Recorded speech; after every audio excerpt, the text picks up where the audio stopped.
Apetiti yo'g'im, meva olib keldim senga. Onam bitta daraxt bir xil meva beraydi-ku. To'y etguncha bu daraxtlaring xohlagan libboy mevangni beradi. Aka, bir shikolat yo'qmi?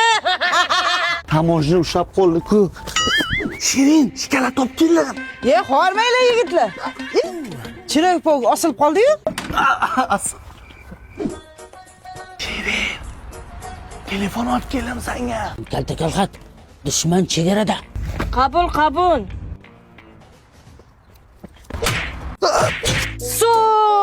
Telefon olib keldim. Agar Shirin telefon ishlatsin desangiz, ikkita telefon olib kelasiz. Sen befarosatan.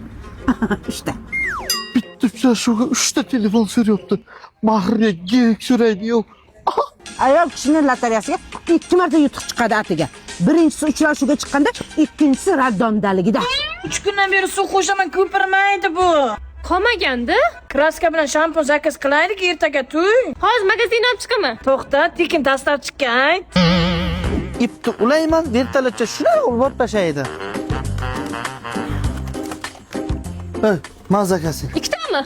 2 korobka. Akring qani? U kraskan udarki bu. Yaxshisini bering degandim, shuni berib yuborishdi. Onani shu iklardan bo'yasangiz, sochlaringiz gapiraveradi.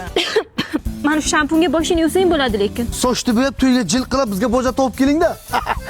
Ona, bu oppoq sochlaringiz to'liq yopadi va ancha vaqt turadi. Keyingi to'yga yana bir partiya jo'natasizda. Bo'l, tamom. Shiringa farq etmas, rasot kerak ekan-ku. Erta ishlashga chiqadimi endi? Uchrashuvga bormaydi. Uylanib bo'lay, o'zim bilaman. Bugun Shukrona kunimidi. Qizimni jo'natasizmi dedim. O endi 3 yil bo'lib borgan ekan.